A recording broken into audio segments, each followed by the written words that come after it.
My name is Nicole Hartley Bradford, and I'm recording this video.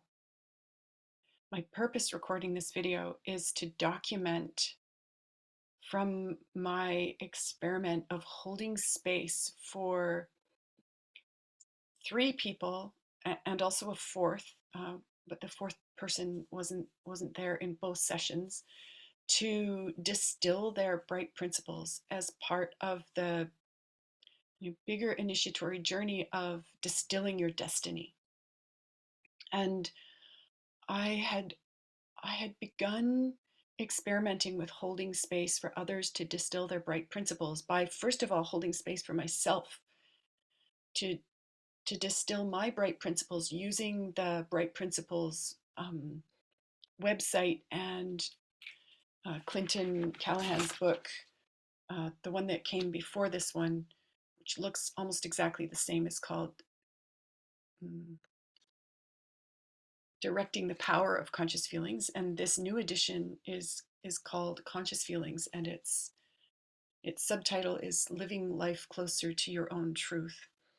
And it goes through the 10 distinctions of conscious feeling work, and some of and there's a whole chapter on distilling your destiny. And I first did this distilling process on my own, uh, writing down the answers to the questions uh, as I read them in the book. And this is not ideal. And it was a first experiment. And then uh, I did I had someone read the questions to me in an Expand the Box, which is the foundation training in possibility management that's available all over the world, and occasionally also online. And the first Expand the Box that I did was online. It was during COVID lockdowns, and Vera Franco, the possibility management trainer, did this amazing experiment of her first online ETB, delivering her first online ETB, and I was part of that. And that's how I got to hear the questions and then write them in a held space, or in a space held by someone else. And this, this increased my distinction and my clarity and my lived experience of having bright principles. And next, I also read the questions in a book study group, reading the book Directing the Power of Conscious Feelings, which I did over the course of a couple of years, reading the whole book and then starting again with Mia Glick and various people who joined that team. And this gave me kind of the next layer of experience of how it can go to be the one who holds the space to ask the questions and get more clarity about the distinctions that make up this initiatory process, such as uh, principles versus, like, principles as distinct from values or qualities or um, things we want. Also, the three different kinds of bright principles: heart principles, sword principles, and soul principles. Mm, and also, like, what makes for a set of bright principles so that they are like a chord that's like, that just hits you in all the places internally, and really understanding that how bright principles work, that they come through me, not to me, but through me to the world. In any case, a few weeks ago, I had two different people ask if I would hold space for them to distill their bright principles, and this yes was so alive in me, and I went ahead and did it. And only later I felt some fear about, like, is there anything I'm missing about this? And then I reached out to Vera Franco as a possibility management trainer to just check out, like, how to really um, hold space with integrity, which is one of my bright principles. And and I also went ahead. I had this clarity that this was my next experiment, to hold space in service to others, discovering their right principles, distilling them, and becoming more clear about their destiny. And yeah, I wanted to record today because this whole process, like the kind of recent experiment of holding space for the others, and this arc of my experimenting as a space holder for distilling my destiny and your destiny. It I want to record. I want to document some of the gold that I discovered. One of the biggest like things that was like, oh, this over and over, this happened during this 2 week distillation process, was it seems so simple.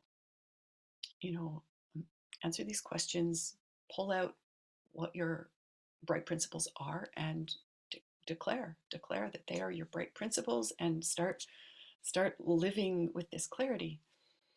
Seems so simple, and yet to actually do the work, to to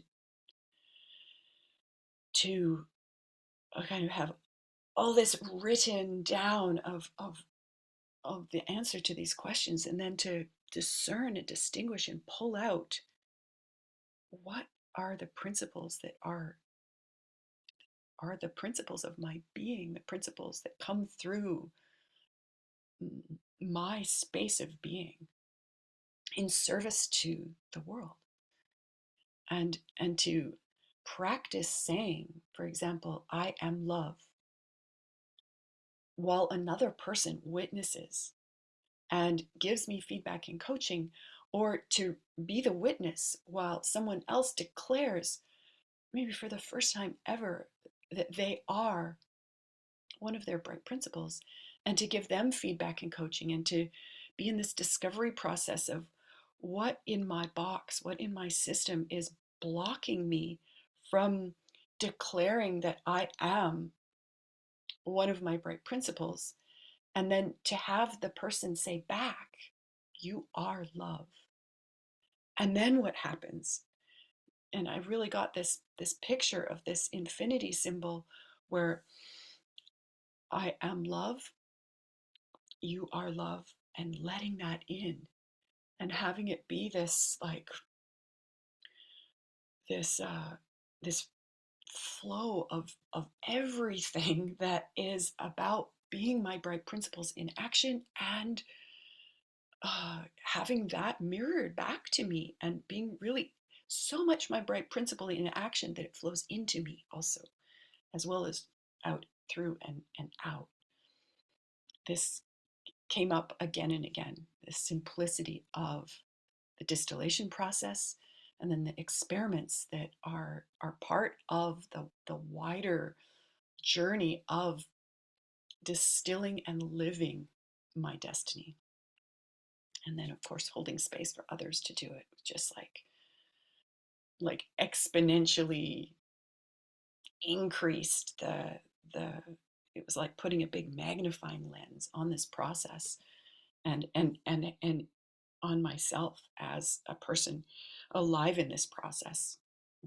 And and these two phases of it, where there's, distilling your destiny, and then living your destiny. And and the phase one, as is been discovered in other maps of phase one and phase one never ends.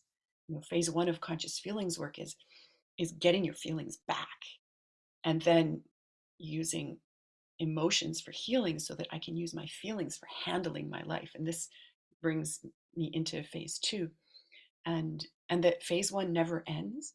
And I go back to phase one. I start over. So this is again this like back to phase one, start over and apply it in phase two, and back to phase one. Again, this infinity move, this experiential kind of, I mean, it's like two steps forward, one step back, two steps forward, one step back, the tide going out and coming in. making its way up the beach and or back out to sea. The ecstasy of, and I'm feeling the ecstasy right now of seeing the natural, the Gaian patterns that are echoed in nature, in the tides, in, yeah, just how it goes. And often I hear myself saying, and I hear it said, this is how it goes. And my ecstasy in how it is for me to have discovered and to have started studying and to have started using the distinctions, the tools, the maps, the thought maps, and the processes of possibility management that possibility managers since 1975 have been discovering, developing, evolving, experimenting with, uh, honing, clarifying, to have such material available, uh, on the websites, in the books where Clinton has documented as part of his promise to the universe to if he received this material, this clarity, that he would make it available to anyone who wanted it, and to have no barriers in offering it to the world. And and this was again a big part of what I got about the magic of the possibility management game world and the awesomeness of Clinton's commitment and generosity, and how it can go where I can, off of the websites, I can do my first experiments. And I mentioned that there was one person who was with us in the first call of this 2 call series, but didn't make it to the fourth call, or third, second call. And in my communications with this person, I really got this clarity that I, when I held space for myself to do the process the first time, it was as if there was this wholeness to it where I'm holding space for myself. In a way, my being was holding space for my box, or maybe my box was holding space for my being. I'm not so sure about really what was happening. And and I just think of how many people there might be who've just encountered a possibility management website and decided to go ahead and do the experiments and follow the steps. My first time dismantling a resentment was using a website and holding space for myself to dismantle a resentment using the steps and really being with myself in this process, this heartbreaking process. It was extraordinary. And this is another process that I now want to deepen into the value of the process and really have it do its work on me, in me, by delivering a series on dismantling resentment and removing expectations, which is one of the steps of this initiatory transformational process. What else do I want to say about this particular experience of holding space for others to distill their bright principles?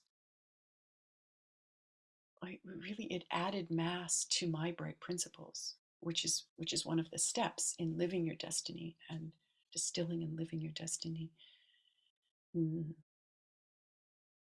I got from the participants, yeah, and this is so much about this, how possibility management really kind of empowers the hierarchy to kind of go from this power over, of one person at the top and a bunch of people at the bottom, like this. As a space holder, I it's really it's really important to me to not be like the authority in the room. You know, what I say goes. You're all here to just absorb my wisdom. This is not the time of the guru or the time of the mm, the time of the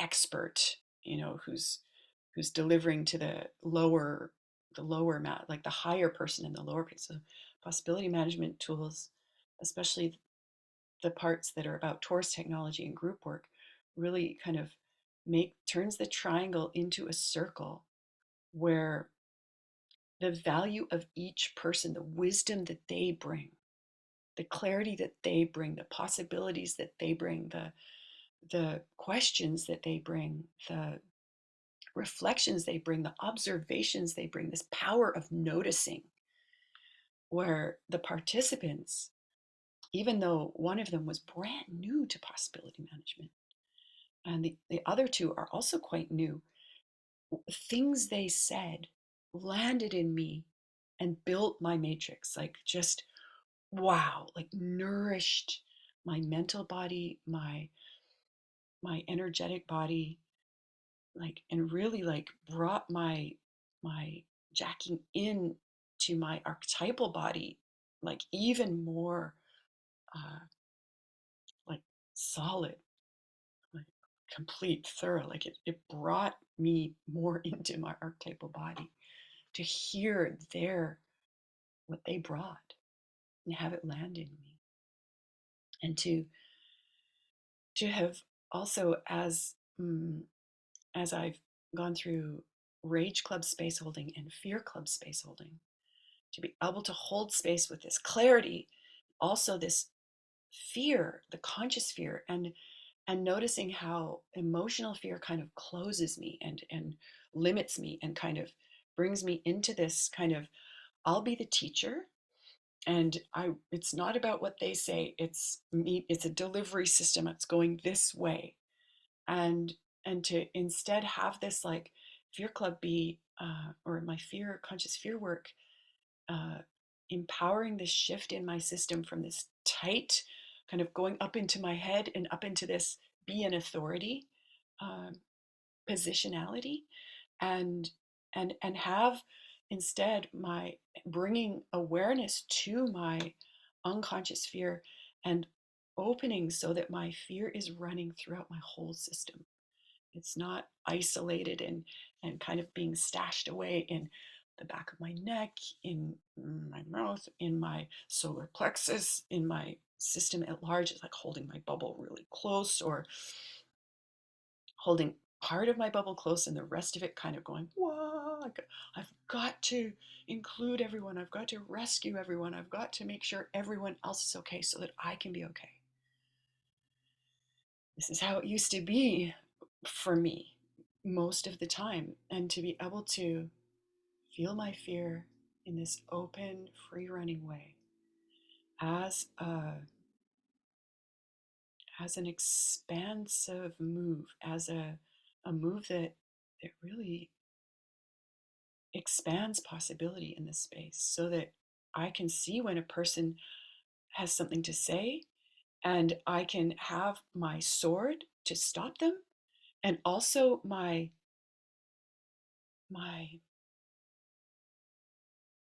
yeah,